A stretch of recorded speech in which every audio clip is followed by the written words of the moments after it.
Guys, welcome back to my channel. मेरा face dull हो गया क्योंकि मैं सुबह 8 बजे से उठी और 12:30 हो गए, मैंने कुछ भी नहीं खाया, बस तैयारी। तो थंबनेल से तो पता चल गया होगा, हम लोग सोमनाथ जा रहे हैं, सोमनाथ और द्वारका। तो अभी हम लोग निकलेंगे, हमारी कुछ 1:40 की ट्रेन है उससे, और आपको पूरा व्यू दिखाएंगे, एंड तक ज़रूर देखना। और सुबह 5:30 बजे के आसपास हम लोग वेरावल स्टेशन पहुंच गए। यहाँ का टेम्परेचर बहुत ज़्यादा था, कुछ 40 डिग्री के आसपास, और बहुत गर्मी थी। तो अभी हम लोग टैक्सी ढूंढेंगे और फाइनली हमें टैक्सी मिल गई। तो अभी बहुत सारा बार्गेनिंग करने के बाद तो अभी हम लोग जाएंगे होटल, और ये जो सुंदर सा व्यू एंजॉय करते हुए हम लोग फिर होटल पहुँचे। अब फ्रेशन अप होके हम लोग फिर निकल गए मंदिर के लिए। गुड मॉर्निंग, और अभी सुबह के 9 बज रहे हैं और हम लोग निकल गए सोमनाथ दर्शन के लिए। एक्चुअली हम लोग सुबह 5 बजे वेरावल स्टेशन पहुँचे और गए होटल, चेक इन किए, रेडी हुए सब। फ़ोन में चार्ज नहीं था, मेरे में भी नहीं था, कि मेरे में इतनी हिम्मत ही नहीं थी कि अभी भी नहीं है, हम लोग कुछ भी नहीं खाए। रेडी बोले पहले दर्शन कर लेते फिर खाते। और अभी हम निकले तो मम्मी आती लाई तेरा व्लॉग भी था ना, तभी स्टार्ट कर रहे थे। नहीं हाँ ये 2-4 बातों का यहाँ पे बहुत ध्यान देना पड़ेगा। पहला कि यहाँ के जो होटल हैं वो बहुत महंगे हैं। चलो महंगे तो जैसे तैसे, यहाँ का पानी इतना लिटरली खारा है, मम्मी सरवाइव कर पाएगी ऐसी जगह में, क्योंकि मम्मी बचपन से बोलती है अरे कभी गांव में आके रहे ना मम्मी, ऐसे कुछ पल बिताए तो गाँव में। हाँ, ऐसे खारे वारे जगह पे मम्मी सरवाइव कर सकती है। ये हम लोग एंट्रेंस पे है शायद मंदिर के। अभी हम लोग खुद ही एक्सप्लोर कर रहे हैं, खुद ही कुछ नहीं पता है, हम लोग बस चल रहे हैं, देखते हैं कहाँ पहुँचते हैं। ये मंदिर का एंट्रेंस एरिया है और वहीं पे आपको अहिल्याबाई का पुराना वाला ज्योतिर्लिंग मंदिर बना हुआ मिलेगा, जो कि पहले की दूसरी बार ज्योतिर्लिंग टूटने पर अहिल्याबाई ने बनवाया था, जो कि बहुत अच्छा है, जहाँ पे आप अभिषेक वगैरह भी जाके कर सकते हैं, जहाँ पे आप गर्भगृह में एंट्री ले सकते हैं। फिर ये मंदिर का एंट्रेंस है, जहाँ पे आपको साफ दिख रहा होगा फ़ोन मोबाइल सब प्रोहिबिटेड है, तो आपको लॉकर में जाके वो सब जमा करना होगा, जो कि फ्री ऑफ कॉस्ट है। और ये मंदिर का बैक एरिया है, जहाँ से मैंने रिकॉर्डिंग की है, कि जैसा कि आपको पता है अंदर फ़ोन अलाउड नहीं है। अभी हम लोग सोमनाथ मंदिर से दर्शन करके निकले और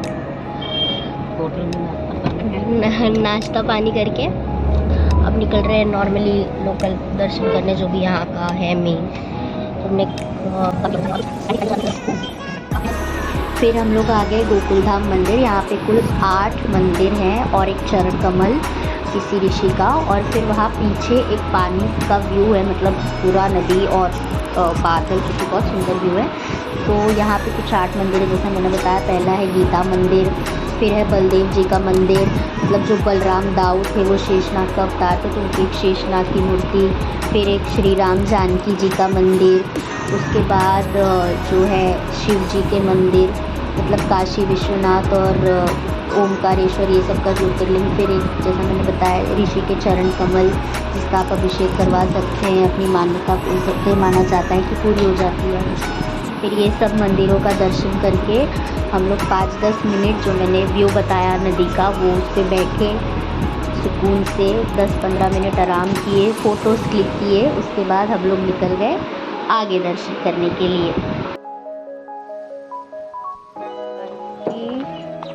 श्री शारदा सोमनाथ पीठ, यहाँ उतरे हैं दर्शन करने के लिए। तो ये है शारदा पीठ के मंदिर का एंट्रेंस, जहाँ पे नीचे एक कुंड है, पानी जो कि सूख गया था गर्मी में। तो इसकी आगे की कमेंट्री मेरी मम्मी देंगी, जो मैं नहीं कट करना चाहती थी, तो आप लोग सुनो। निशु जा रही है शारदा पीठ गुफा में। अभी हम आपको दिखाते हैं कि गुफा के अंदर क्या है।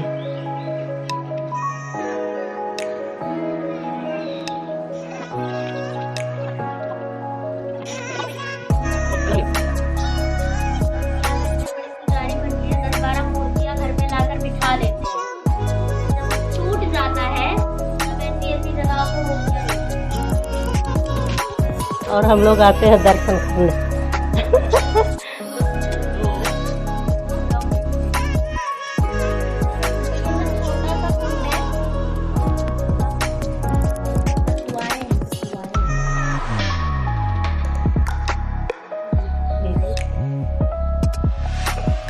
चाहत है मेरा भाई, घर में सबसे बदमाश।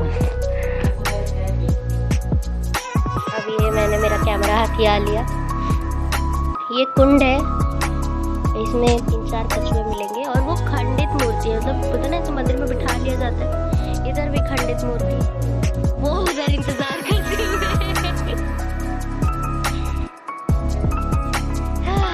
चले शारदा पीठ से नीचे उतरे तो हमने देखा हिंगलाज माता और 5 पांडव गुफा की। तो यहाँ पे हिंगलाज माता और सिद्धनाथ महादेव की मूर्ति है जो कि गुफा के अंदर है।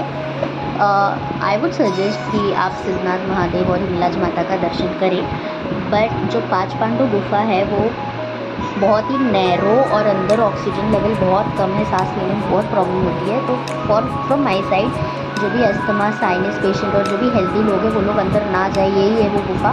मैंने बहुत ट्राई किया अंदर जाके रिकॉर्ड कर सकूँ, बट एट द एंड नहीं कर पाई क्योंकि वहाँ पे जो बाबा थे उनको देख के मैं बहुत डर गई और मम्मी डैडी भी साथ में नहीं थे। तो आई वुड सजेस्ट कि साइनस अस्थमा और हेल्दी लोग नीचे जाए, बट बाकी सबकी अपनी श्रद्धा भक्ति है, they can if they want.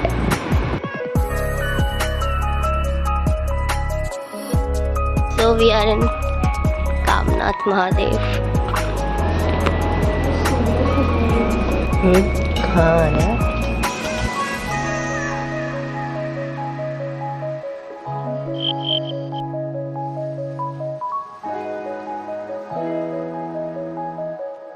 Kamadeva Mahadev जी के मंदिर में आपको श्री अन्नपूर्णा माता जी की मूर्ति, श्री महालक्ष्मी जी की मूर्ति, शिव जी की शिवलिंग और 12 ज्योतिर्लिंगों के शिवलिंग, जो कि बहुत ब्यूटीफुल लगा मुझे, बहुत प्यारा दर्शन हुआ। फिर इसके बाजू में एक गुफा थी जहाँ पे शिवलिंग है, जहाँ पे बाबा बैठे, उन्होंने हमें रक्षा का लावा बांधा, प्रसाद दिया।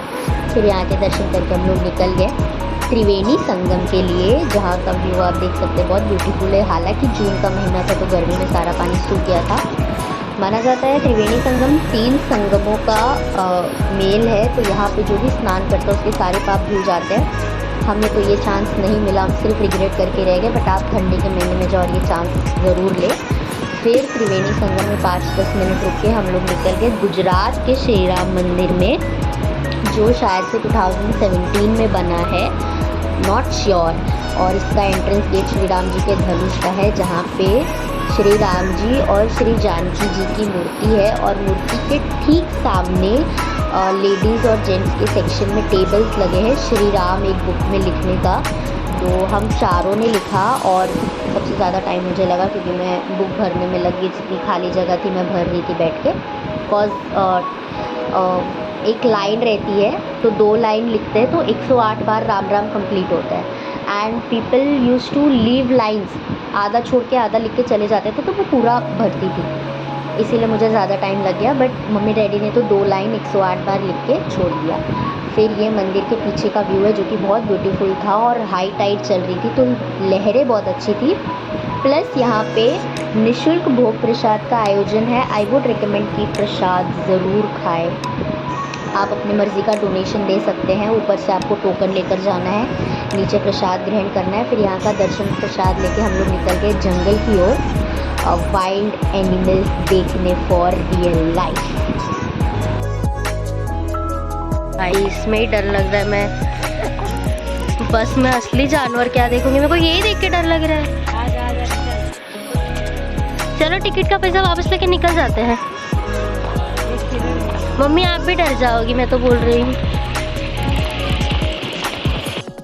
आपका जो भी प्राइवेट व्हीकल रहता है वो जंगल के बाहर, मतलब जो एंट्रेंस रहता है उसके बाहर पार्क करके आना रहता है। फिर आपको 150 रुपये पर पर्सन चार्जेस रहते हैं। आपको बस में पूरा जंगल घुमाते हैं जहाँ आपको वाइल्ड रियल एनिमल्स देखने मिलते हैं। तो बहुत सारे दिखते, जैसे डियर्स हो गए, लायंस हो गई, लियोपर्ड्स हो गए, सब कुछ।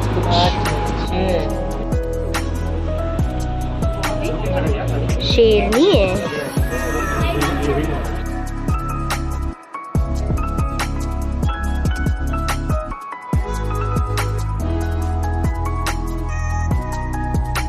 हम लोग ये सब व्यू एंजॉय करके निकल गए। तो आप ये सब व्यू देखो, यहाँ का जो नेचर है बस से उतरने के बाद का बहुत ब्यूटीफुल है।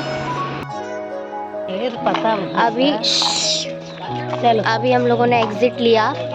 मैं सही बता रही हूँ, मोगली के बाद आज मैंने रियल लाइफ में जानवर देखे, वरना मैं मोर, घोड़ा, बंदर, हाथी, गाय, ये सब के अलावा किसी को नहीं जानती थी। आज मैंने क्या क्या देखा, हमने शेर,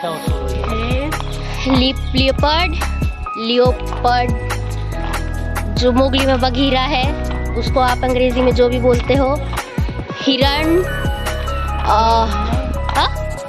नील गाय, वो तो मुझे एकदम घोड़ा गधा जो भी लगता था, बट नील गाय निकला, और शेरनी, सबके मेल फीमेल वर्जन। अच्छा है, मतलब 150 में एकदम प्रॉपर अफोर्डेबल है जाने के लिए, एंजॉय करने के लिए, एसी बस और सब। हम थोड़ा फ़ोटो शूट करके वापस आते हैं। फिर ये है जंगल का एंट्री और एग्ज़िट। एंट्री के टाइम पे मैं सो रही थी, मैं होश में नहीं थी, इसलिए मैं नहीं रिकॉर्ड कर पाई। तो इस एंट्री और एग्ज़िट में जैसा आपने देखा, एक ब्यूटीफुल व्यू के साथ सारी फैसिलिटीज़ भी है, drinking water, washroom, canteen, cafe, और बस से मैं आपको बिठा के लेकर जाके वाइल्ड एनिमल्स दिखाते हैं। और आप अंदर तब तक वेटिंग साइड भी आप वेट कर सकते हो, झूला झूल सकते हो, प्लेग्राउंड टाइप भी है। फिर हम लोग निकल गए मंदिर के लिए। मंदिर से ठीक अपोजिट में एक समुद्र है, जहाँ पे मैंने हॉर्स राइडिंग की, थोड़ा घूमे, फिर थोड़ा सी व्यू एंजॉय करने के बाद हम लोग निकल गए आरती के लिए। तो अभी आप देख सकते हैं, अगर आप मुंबई के तो आपको पता होगा ये मरीन ड्राइव जैसा ही है, बट ये सी साइड है और ठीक इसके अपोजिट में है सोमनाथ मंदिर। So that's it for today. या मैं घर पे आ गई हूँ, और आई गेस सोमनाथ से आने के बाद कुछ 15-20 दिन हो गया रहेगा, तो मुझे याद आया हमें ब्लॉग भी करना था। आई मीन ब्लॉग पोस्ट करना था। या एक्चुअली क्या हो गया था ना, जिस दिन मैं पहुँची उसी दिन मेरी तबीयत ख़राब हो गई, क्योंकि गुजरात में गर्मी नेक्स्ट लेवल थी। एंड द सेकेंड थिंग कि गर्मी जो थी वो थी, मेरी तबीयत इतनी ख़राब हो गई थी वहाँ पे। पहले दिन तो मैं ठीक थी, लेकिन गर्मी की वजह से कैसे ट्रेडिशनल झुमके ये सब, तो बहुत प्रॉब्लम हो गई थी। और गर्मी की वजह से रात में हमने AC 16 पे करके सोई थी, और मैं AC के ठीक नीचे सोई थी। तो ये वाला कान मेरा, वो आई गेस AC के हवा से, या हम लोग शाम में बीच में गए थे, कान में पानी गया था, व्हाटएवर रीज़न, वो एकदम बंद दुखने लगा था। और उसकी वजह से ना मैं कुछ खा पा रही थी, ना मैं कुछ बोल पा रही थी। बोलना छोड़ो, सामने वाला क्या बोल रहा मैं सुन भी नहीं पा रही थी। मुझे तो लगा मेरे कान गए, अब हो गई मैं बहरी। हाँ, सोच लिया मैंने बहुत कुछ, तो इस वजह से व्लॉग नहीं किया है। बट आपने देखा कि अच्छे से नहीं हुआ, और ये तो मेरा हर बार का ही हो गया, हर व्लॉग में एक इशू। और व्लॉग का छोड़ो, जब भी जाऊँ तो मैं हमेशा एक बार क्या, हमेशा ही बीमारी रहती हूँ, कुछ ना कुछ हुआ ही रहता है। तो कुछ चीज़ें हैं जो मुझे आपको बतानी थी, जो मैं नहीं बता पाई थी वो टाइम पे, क्योंकि मेरी खुद की कंडीशन नहीं सही थी। पहली चीज़, आप नवंबर टू फेब के महीने में ही अगर आप गुजरात, सोमनाथ, द्वारका का प्लान कर रहे हो वही करें, क्योंकि गर्मी तो, ठंडी एक बार गर्म कपड़ों में बर्दाश्त हो सकती है, लेकिन गर्मी बिल्कुल नहीं हो सकती है। गर्मी का कुछ कर सकते नहीं ना, ठंडी एक बार गर्म कपड़े पहन लेंगे तो हो जाएगा, सरवाइव कर लेंगे। और लड़कियों को तो फोटोज़ के लिए ठंडी लगती भी नहीं, लेकिन गर्मी का कुछ कर सकते हैं, कुछ भी नहीं कर सकते। तो इसलिए नवंबर टू फेब में जाए। और एक और रीज़न है नवंबर टू फेब में जाने का, जैसे हम लोग जब द्वारका गए थे, नहीं ये द्वारका वाले व्लॉग में बताऊंगी, आप वो भी ज़रूर देखिएगा, ठीक है। ये द्वारका वाले व्लॉग में बताऊंगी कि द्वारका में क्या इशू हुआ था वो गर्मी की वजह से। अच्छा, दूसरी चीज़, जब हम लोग वेरावल स्टेशन उतरे, जब हम पहुँचे गुजरात, वेरावल स्टेशन उतरे, तो वहाँ पे टैक्सीज और रिक्शे की लाइन लगी रहती है, आपको होटल दिखाऊंगा, मंदिर छोड़ूंगा, ये वो वगैरह वगैरह। सो इन रिक्शे और होटल्स वालों का क्या रहता है ना, लाइक कमीशन, अगर हम सोशल मीडिया के भाषा में बोले तो कोलैबोरेशन रहता है, या फिर प्रमोशन, कोलैबोरेशन ही बोलेंगे। वो लोग क्या रहता है, अगर एक रिक्शे वाला एक होटल को जितने कस्टमर्स देगा उतना वो लोग को कमीशन रहता है। तो वो होटल वाला तो, आई मीन रिक्शे वाला तो पहले फोर्स करने लगा, धर्मशाला चलिए, but my dad said no. और फिर हम लोग होटल देखने गए, तो होटल क्या हुआ ना, उसने एक एरिया पे खड़ा कर दिया। उधर हमने होटल्स देखे, 6 होटल्स, और 6 के 6 मेरे डैड ने रिजेक्ट कर दिया। अब डैडी ने बोला कि और कहीं नहीं होता, तो उन्होंने क्या, और कहीं होटल नहीं है, तो उन्होंने क्या आंसर दिया कि नहीं सर, यहाँ के अलावा आपको होटल्स नहीं मिलेंगे, इट्स बेटर आप धर्मशाला देख लीजिए। Hotel it was very unhygienic, और जो बेसिक चीज़ें रहती है ज़रूरत की वो उस होटल में नहीं था।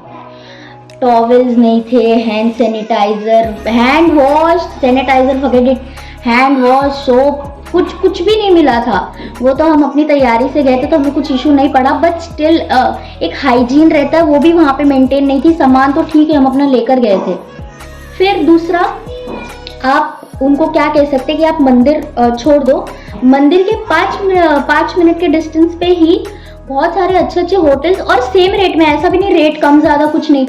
हाँ, एक होटल जो हमने चेकआउट किया था, मतलब ऐसे ही देखने गए थे, हम लोग खाना खाने गए थे तो देखे ऊपर रूम्स भी थे तो हम सोचे देखने चले गए। हमारा जो होटल रूम था 2000 पर डे, बहुत सारी प्रॉब्लम्स के साथ, और उनका जो होटल था जहाँ हम खाना खाने गए थे 2200 per day, and it was very hygienic with all the appliance you wanted. मतलब अगर मैं वहाँ रहती ना तो मैं एकदम खुश हो जाती कसम से, लेकिन ये वाला जो होटल था, आई मीन एकदम बोलते ना मन एकदम उठ जाता है। इतना तो मेरी मम्मी, मेरा घर गंदा रहता है तो दिमाग खराब कर देती है, पता नहीं कैसे एक दिन होटल में सरवाइव कर ली। सो या मम्मी व्लॉग देख के डांटना नहीं। मैं आपको कुछ चीज़ें और बताती हूँ जो हमने की, और मैं चाहती हूँ कि आप लोग ना मिस करें। तो पहला है ना, जो सोमनाथ की आरती रहती है, जय शिव जी, इतनी सुंदर, माय गॉड, ओके। एंड आरती, फिर जो शाम का एक 8 से 9 का साउंड एंड लाइट शो, 50 रुपए पर पर्सन टिकट रहता है, और I want you guys to attend that. Phones allowed नहीं रहते और इस बारे में कुछ कोई बताता भी नहीं है, बट या यू हैव टू। इतना सुंदर रहता है, मेरे डैड को गूज़बम्स आ गए, मेरी मम्मी रोने लगी थी, everything it was so fantastic. एक सीक्रेट मैं आप लोग से शेयर कर सकती हूँ कि वो अमिताभ बच्चन ने डब किया है, और डबिंग के बाद मतलब उन्होंने क्या डब किया है कि मैं स्पॉइलर नहीं दूंगी। I want you guys to go and attend that. It was really, एक ही दिन हम सोमनाथ में रुके थे, but it was the only memory I have was that sound and light show for real. और हाँ, हम लोग एक दिन क्यों रुके, क्योंकि पहले हमारा 2 दिन का सोमनाथ का प्लान था, बट बिकॉज ऑफ समर सारे बीचेस सूख गए थे, बीचेस बंद हो गए थे, हाई टाइड चल रहा था तो भी बीचेस बंद हो गए थे, और शिप सब बंद हो गए थे क्योंकि पानी सूख गए थे। मतलब कहीं ना कहीं का कुछ ना रीज़न था। तो आप लोग अगर नवंबर टू फेब में जाएंगे तो आप लोग और ज़्यादा इंजॉय कर पाएंगे, ये मैं कहना चाहती थी। और ना गर्मी रहेगी ना बीचेस बंद रहेंगे, इसलिए मैं चाहती हूँ कि आप लोग नवंबर टू फेब में जाएं और ये बातों का ध्यान रखें। सो दिस वाज इट, और शिव जी की कृपा आप पे बनी रहे, आप लोग भी खुश रहे, और लाइक सब्सक्राइब करके हमको भी खुश रखे। बहुत दुआ लगेगी इस छोटी बच्ची की आपको, और भगवान शिव करे कि आपको भी सोमनाथ वो जल्दी बुलाए, आप भी उनका दर्शन कर सके। बाकी इतना समय लगा के देखने के लिए बहुत बहुत दिल से शुक्रिया। Thank you for giving your precious time यहाँ तक देखने के लिए, and bye, love you all. आप हैं तो हम हैं, बाय बाय।